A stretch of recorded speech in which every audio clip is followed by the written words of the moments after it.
Hello दोस्तों, नमस्कार। कैसे हैं आप सब? उम्मीद है और आप सभी अच्छे होंगे और सभी की तैयारी भी बहुत ही शानदार चल रही होगी दोस्तों। जैसा कि आप सभी को मालूम है कि हम जो आईटीआई ट्रेनिंग ऑफिसर्स की जो प्रीवियस ईयर के क्वेश्चन सॉल्व कर रहे हैं, आज उसकी हमारी दूसरी क्लास है। और याद रखिए, ये जो क्वेश्चन प्रीवियस ईयर के हम सोल्व कर रहे हैं 2016 में जो एग्जाम हुआ था उसके बाद से अब 2024 में भर्ती आई हुई है। और ये सुबह की शिफ्ट के आपके लिए प्रीवियस ईयर के क्वेश्चन हम जो कंप्यूटर के करा रहे हैं दोस्तों। तो अपनी क्लास को देर न करते हुए स्टार्ट करते हैं और देखते हैं अपने आज का पहला क्वेश्चन। प्रतिदिन आपके लिए क्लासेस होती हैं, याद रखिए, सुबह 8 बजे। चलिए, तो आज का अपना जो पहला क्वेश्चन है वो कौन सा है दोस्तों? क्वेश्चन क्या कहता है देखते हैं। कंप्यूटर को बूट करने में सक्षम होने वाले होने के लिए व्यक्ति के पास खाली स्थान होना चाहिए। तो कंप्यूटर को बूट करने के लिए एक व्यक्ति के पास क्या होना चाहिए, ये आपसे पूछा जा रहा है दोस्तों, ठीक है ना। चलिए, तो यहाँ पर ए ऑप्शन हो जाएगा, यहाँ पर हमारा कंपाइलर। बी ऑप्शन हो जाएगा दोस्तों हमारा लोडर। सी हो जाएगा हमारा ऑपरेटिंग सिस्टम। और इसके बाद और डी ऑप्शन हो जाएगा असेंबलर। तो याद रखिए, कंप्यूटर को जो बूट करने के लिए हमको किसकी जरूरत होती है? ओपी की होती है। ओपी का मतलब option number C is the right answer, third, ठीक है ना। तीसरे नंबर का जो ऑप्शन है हमारा बिल्कुल राइट आंसर हो जाएगा ऑपरेटिंग सिस्टम। अब ओपी से क्या मतलब है? कल के क्वेश्चन में मैंने बताया, देखिए ये 2 बार क्वेश्चन रिपीट हो गया प्रीवियस ईयर के क्वेश्चन में। कल भी मैंने आपको बताया था, मैं आज फिर बता देता हूँ। ओपी का मतलब होता है ऑपरेटिंग सिस्टम दोस्तों। क्या होता है? Operating system. तो ऑपरेटिंग सिस्टम, कंप्यूटर को बूट करने में सक्षम होने के लिए व्यक्ति के पास ऑपरेटिंग सिस्टम होना जरूरी है दोस्तों। क्लियर है? ऑपरेटिंग सिस्टम होता क्या है? जो कंप्यूटर को ऑपरेट करता है, जिनको आप इंस्ट्रक्शन देते हैं दोस्तों, ठीक है ना। चलिए, अगले क्वेश्चन की ओर बढ़ जाते हैं और अगला जो क्वेश्चन है हमारा उसको भी हम जल्दी से देख लेते हैं दोस्तों, ठीक है ना। चलिए, 12वें नंबर का क्वेश्चन है हमारा। एच टी एम एल में से क्या लिस्ट का एक प्रकार नहीं है दोस्तों? यहाँ पर आपसे पूछा जा रहा है कि लिस्ट का एक प्रकार नहीं है, इनमें से आपको बताना है दोस्तों। चलिए, तो जल्दी से देख लेते हैं। ऑप्शन नंबर ए हो जाएगा। यहाँ पर देखिए दिया हुआ है, ग्रेटर देन दिया हुआ है। और इनको क्या होता है, देखिए कोडिंग लैंग्वेज में सबसे ज्यादा ये यूज होते हैं। और इनको हम डायरेक्ट इसका अगर आप आपको आंसर बताने की कोशिश करूं तो ऑप्शन नंबर हमारा थर्ड हो जाएगा, आर एल दोस्तों, ठीक है ना। ये एक लिस्ट का प्रकार नहीं है। अब आप सोच रहे होंगे कि सर ये एच टी एम एल है क्या? तो चलिए, एच टी एम एल को हम बता देते हैं। देखिए, एच टी एम एल जो है एक प्रकार की कोडिंग लैंग्वेज में यूज किया जाता है दोस्तों। और एच टी एम एल का फुल फॉर्म होता है हाइपर टेक्स्ट मार्कअप लैंग्वेज दोस्तों। क्या होता है? हाइपर टेक्स्ट मार्कअप लैंग्वेज इसका जो फुल फॉर्म होता है। कई बार एग्जाम में पूछा भी जा चुका है, ठीक है ना। तो इन चीजों को याद रखिए। अब इनमें से आपसे पूछा जा रहा है लिस्ट के प्रकार क्या है। देखिए, जब एचटीएमएल जो है वो एक कह सकते हैं एक कोडिंग लैंग्वेज का एक ढांचा है, ठीक है ना। जो स्ट्रक्चर है बैक एंड में यूज किया जाता है, उसमें क्या होता है, एक लिस्ट बनाई जाती है। जैसे कि आपने 3-4 लोगों के नाम लिख दिए, जैसे कि आईटीआई हुआ, दूसरे पे लिख दिया आपने कोपाल। तो एक लिस्ट के प्रकार है दोस्तों, ठीक है। इसका जो राइट आंसर हो जाएगा आर एल। ये एक लिस्ट का प्रकार नहीं है। क्लियर है यहाँ तक? आने वाले समय में हम आपको इनके टॉपिक्स बाई टॉपिक्स सारे क्लियर कराएंगे।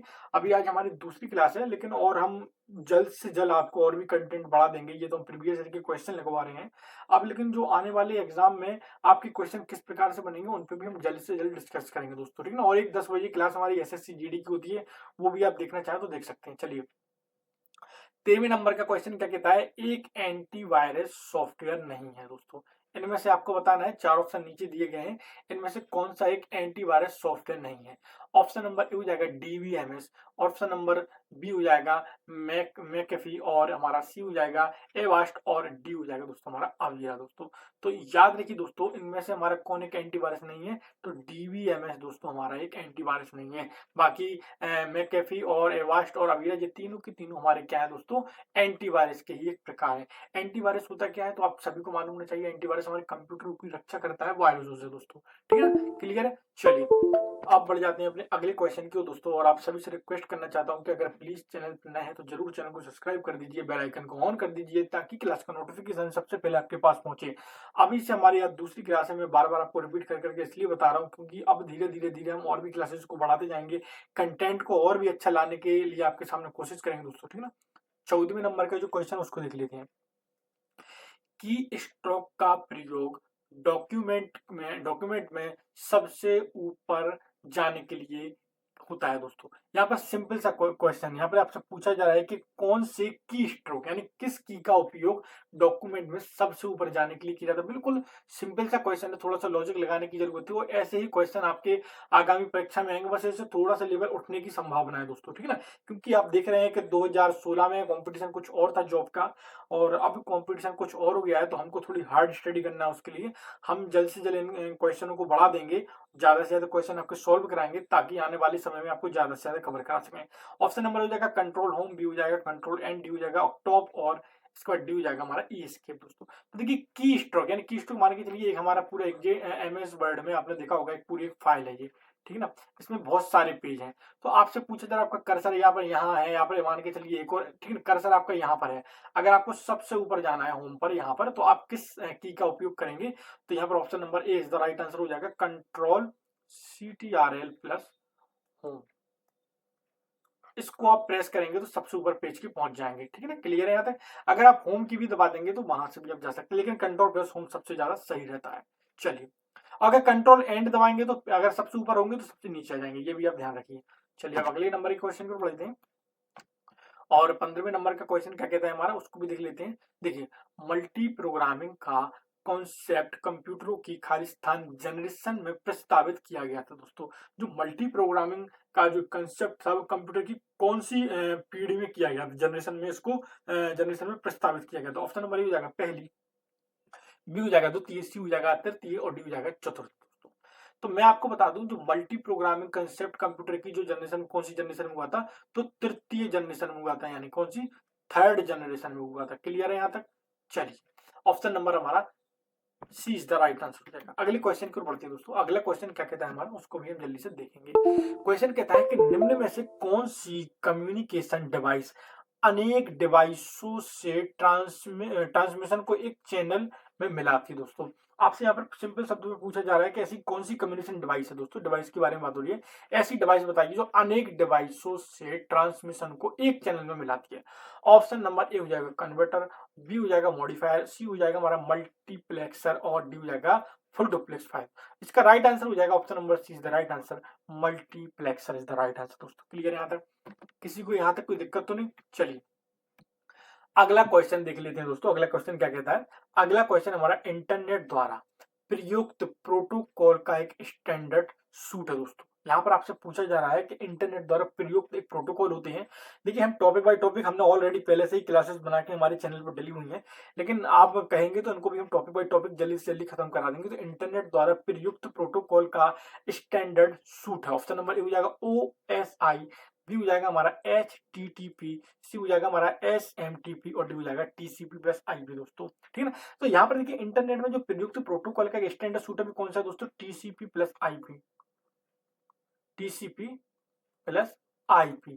IP का फुल फॉर्म सभी को पता होगा, इंटरनेट प्रोटोकॉल होता है दोस्तों। क्या होता है, इंटरनेट प्रोटोकॉल होता है, ठीक है ना। इसके बाद SMTP का फुल फॉर्म होता है सिंपल मेल ट्रांसफर प्रोटोकॉल होता है, ठीक है ना। चलिए, तो ये सारे क्या इनके फुल फॉर्म भी कभी कभी आपसे पूछ लिए जाते हैं। और TCP का होता है शायद ट्रांसमिशन कंट्रोल प्रोटोकॉल, ठीक है ना। तो ये प्रोटोकॉल कई बार आपसे इनके फुल फॉर्म भी पूछ लिए जाते हैं, तो इनको भी हम पढ़ते चलेंगे साथ साथ में। क्लियर है यहाँ तक। चलिए 18वें नंबर का क्वेश्चन देख लेते हैं।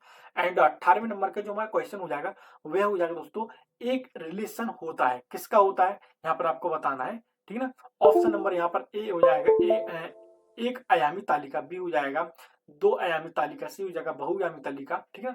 तो यहाँ पर देखिए दोस्तों, चार ऑप्शन होगा, सॉरी तो पहला था रो, ठीक है ना। इसका जो राइट आंसर हो जाएगा, मैं आपको बताने की कोशिश करूं तो दो आयामी दोस्तों, क्या हो जाएगा, दो आयामी तालिका, यानी एक रिलेशन दो आयामी तालिका होता है दोस्तों। क्लियर है यहाँ तक। थोड़े से कई कई क्वेश्चन आपको समझ में नहीं आएंगे, और हम जैसे ही इन प्रीवियस ईयर के क्वेश्चन को खत्म करेंगे तो हम टॉपिक बाय टॉपिक आपको जल्दी से जल्दी इनको पढ़ाते चलेंगे इनके बारे में। क्लियर है यहाँ तक। चलिए, अब क्वेश्चन कहाँ से बढ़ रहा है, MS वर्ड से बढ़ रहा है, तो पढ़िए देखते हैं क्या है। MS वर्ड में एक शब्द की जगह उसके पर्यायी शब्द को इस्तेमाल करने के लिए क्या कहा जाता है दोस्तों, यानी पर्यायवाची शब्द, या कह सकते हैं सिमिलर शब्द, उसके जैसे के शब्द को क्या कहते हैं। मान के चलिए जैसे हम हिंदी में आपको बताना चाहें, ठीक है ना, जैसे आपने देखा होगा होम को भी घर कहते हैं, HOM, होम को भी घर बोलते हैं, और हाउस को भी घर बोलते हैं। तो ऐसे मिलते जुलते शब्द। क्लियर है यहाँ तक, कोई दिक्कत तो नहीं। चलिए तो यहाँ पर आपसे वही पूछा जा रहा है, तो किस एमएस वर्ड में एक शब्द की जगह उसके पर्यायवाची शब्द को इस्तेमाल करने के लिए क्या कहते हैं दोस्तों? तो ऑप्शन नंबर ए हो जाएगा थिसॉरस, बी हो जाएगा खोजो और बदलो और यानी फाइंड एंड रिप्लेस, और इसके बाद सी हो जाएगा हमारा कॉपी पेस्ट, और डी हो जाएगा खोजो और ठीक करो, फाइंड एंड करेक्ट। तो यहाँ पर इसका जो राइट आंसर हो जाएगा वो हो जाएगा हमारा थिसॉरस दोस्तों। क्या हो जाएगा? Thesaurus is the right answer. उसमें क्या होता है, पर्यायी शब्द को इस्तेमाल बदलने के लिए किया जाता है। अब फाइंड एंड रिप्लेस सबको जानते हैं, फाइंड एंड रिप्लेस का क्या इस्तेमाल होता है? तो फाइंड एंड रिप्लेस का ये इस्तेमाल होता है, मान के चलिए आपके पास 100-200 पेज की एक फाइल है, उसमें से पर्टिकुलर एक शब्द को ढूंढना है। जैसे आपने यहाँ पर एक शब्द लिखा था आपके लिए होम, ठीक है ना? तो ये होम शब्द जो हमने आपके लिए लिखा था, तो मान के चलिए ये होम शब्द आपको ढूंढना है, तो आप किसकी मदद से ढूंढ पाएंगे? तो फाइंड की मदद से ढूंढ पाएंगे। और रिप्लेस करना है तो फाइंड के बदले होम के बदले अगर आपको कुछ और लिखना है, हाउस लिखना है, तो वो आप रिप्लेस के द्वारा उसको चेंज कर सकते हैं। यहाँ तक क्लियर है? कोई दिक्कत तो नहीं? चलिए अगले क्वेश्चन की ओर जाते हैं। एंड अगला क्वेश्चन हमारा क्या है, जल्दी से हम उसको भी देख लेते हैं। यहाँ तक क्लियर है? कोई दिक्कत तो नहीं किसी को? चलिए क्वेश्चन कहता है कि मुख्य स्क्रीन, थोड़ा सा इसको ऊपर कर लेते हैं। चलिए आप क्लियर दिख रहा होगा। मुख्य स्क्रीन क्षेत्र जो कि आप कंप्यूटर को शुरू करने के बाद देखते हैं दोस्तों, ठीक है? मुख्य स्क्रीन जो जैसे ही आप कंप्यूटर को ऑन करते हैं उसके बाद शुरुआती में जो आपको दिखता है उसको हम क्या बोलते हैं? ऑप्शन नंबर ए हो जाएगा स्टार्ट मेनू, बी हो जाएगा हमारा डेस्कटॉप, सी हो जाएगा फाइल मैनेजर, और डी हो जाएगा ऑपरेटिंग सिस्टम। तो देखिए मैं आपको बता दूं, जो मुख्य स्क्रीन जैसे ही आप, इसका कहने का मतलब क्वेश्चन का क्या है, जैसे ही आप कंप्यूटर को ऑन करते हैं तो सबसे पहले जो स्क्रीन आपको दिखाई देती है उसको हम क्या बोलते हैं? उसको हम बोलते हैं दोस्तों डेस्कटॉप दोस्तों। क्या बोलते हैं? डेस्कटॉप बोलते हैं। ऑप्शन नंबर हमारा B is the right answer. Clear हो जाएगा? यहाँ तक दिक्कत तो नहीं? क्या बोलते हैं? डेस्कटॉप। क्लियर है? यहाँ तक दिक्कत तो नहीं? चलिए तो यहाँ तक सभी को क्वेश्चन समझ में आ गया? कोई कंफ्यूजन तो नहीं यहाँ तक? अगले क्वेश्चन की ओर बढ़ जाते हैं दोस्तों। 21वें नंबर का क्वेश्चन हमारा, VLSI का उपयोग निम्न में से किसके संक्षिप्त रूप के लिए किया जाता है दोस्तों? यहाँ पर सिंपल सा शब्द है, आपसे क्वेश्चन पूछा जा रहा है VLSI का फुल फॉर्म क्या है दोस्तों? ऑप्शन नंबर ए हो जाएगा very large scale integrated circuit, option number B हो जाएगा यहाँ पर हमारा very large software integration, C हो जाएगा वॉलेटाइल लोकेशन सॉफ्टवेयर इंटीग्रिटी, और हमारा डी ऑप्शन हो जाएगा very large system integrated circuit दोस्तों। इसका जो राइट आंसर हो जाएगा, तो जो कि VLSI का जो फुल फॉर्म है दोस्तों वो क्या है? Very large scale integrated circuit. Option number A is the right answer दोस्तों। यहाँ पर भी इसका राइट आंसर जो लिखा हुआ है आप देख सकते हैं। तो क्या हो जाएगा इसका राइट आंसर? VLSI का very large scale integrated circuit दोस्तों। अच्छा एक मैं आपको बता दूं एक चीज और, हम जैसे ही इनको खत्म करेंगे हम टॉपिक बाय टॉपिक स्टार्ट करेंगे, तो उसके लिए दोस्तों आपसे रिक्वेस्ट ये है कि अगर आप चैनल पर नए हैं तो जरूर हमारे चैनल को सब्सक्राइब करना, बेल आइकन को ऑन करना दोस्तों, ठीक है ना? तो आज के लिए क्लास में इतना ही रहने देते हैं। कल हम फिर एक कंटिन्यू क्लास करेंगे दोस्तों, और इससे ज्यादा क्वेश्चन सॉल्व करने की कोशिश करेंगे। बस थोड़ा सा सपोर्ट और सहयोग आपका चाहिए, क्योंकि बहुत टाइम से मैं भी देख रहा था क्लासेस आपके लिए ला नहीं पा रहा था, लेकिन आपसे क्लासेस कंटिन्यू रहेंगे दोस्तों, ठीक है ना?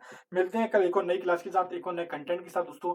जब तक दोस्तों जय हिंद, जय भारत, वंदे मातरम।